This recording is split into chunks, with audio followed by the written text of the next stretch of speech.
Hello friends, welcome to our channel. आज मु chicken आलू झोल बनैबी। यही चिकेन तरकारी खाइबा को बहुत टेस्टी लगी थाए। वीडियोटी को शेष पर्यंत देखंतु, भल लगिले लाइक और सब्सक्राइब करंतु आगो को एपरी वीडियो सब देखिबा पई। देखंतु मु एठी 750 ग्राम रो चिकेन को भल भाबे सफा करी धोई के नै आछि। सेथिरे हळदी गुंड हाफ चम्मच, लूण स्वाद अनुसार, जीरा गुंड हाफ चम्मच, धनिया गुंड गोटे चम्मच, लंका गुंड हाफ चम्मच, चिकेन मसला गोटे चम्मच, दही 3 चम्मच आ सोरिष तेल गोटे बड़ चम्मच ये सब को देई भल भाव में गोलाई मैरिनेट करी आधा घंटा पई साइड रे रखिदबा। ता भीतर चलंतु चिकेन तरकारी पई मसला प्रस्तुत करि नबा। गोटे बड़ साइज रो पियाज, 1 इंच रो अदा खंडे, 10-15 कला रसुण को भल भाव चिकन करके बाटी नबा। तापर 6-7टी काजू और 6-7टी आलमंड आ गोटे मीडियम साइज रो टमाटो को भल भाव चिकन करी ग्राइंडिंग कर दबा। आउ 3टी पियाज को चुन चुन करी काटिकी रखिबा। एथर गैस लगाई कड़ाई बसाइबा। 4 बड़ चम्मच रो सोरिष तेल को दबा। एडी सोरिष तेल रे तरकारी कले बहुत स्वादिष्ट लगी थाए। सेथिपई मु सोरिष तेल को नैछि। 2टी आलू को एपरी लाल होला पर्यंत भाजी बाहर करनबा। सही गरम तेल रे 2टी तेजपत्र, 2टी गुजराती, हाफ चम्मच जीरा, खंडे दालचीनी आ 4-5टी लवंग को दे दबा। तापरे कटा होई रहितबा पियाज को दे दबा। एहीपरी कवर करी पियाज को लाल होला पर्यंत भाजी नबा।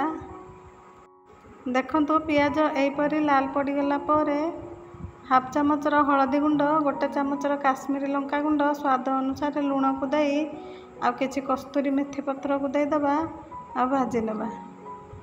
1 मिनिट लो फ्लेम रे भाजिला परे बटा होई रहितबा अदा रसुण पियाज रो पेस्ट को दे दबा।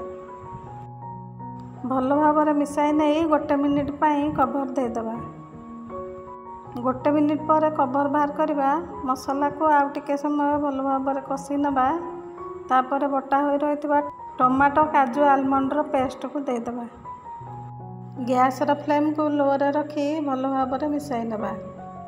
गैस रो फ्लेम को हाई करिवे नहीं, जेहेतु काजू दिया है, काजू पेस्ट गुड़िक तलू लगी जाए। कवर बाहर करी आउ टिके समय भल भाव में भाजी नबा। देखंतु मसलार तेल पूरा पूरी छाड़ी गलानी। एथर ए मसला गुड़ी को गोटे प्लेट रे बाहर कर नबा। तापर गैस रो फ्लेम को हाई रे रखी मैरिनेट होइथिबा चिकेन को कड़ाई रे दे दबा। 2-3 मिनिट पई भल भाव में भाजी नबा। एहीपरी पानी सुखिला पर्यंत भाजिबा द्वारा चिकेन रे जो आइसिनिया स्मेलटी होई थाए से आउ हे न थाए। किछ समय भाजी सारला परे मसला को दे दबा। आउ भजा होई रहितबा आलू को दे भल भाव में मिसाई नबा।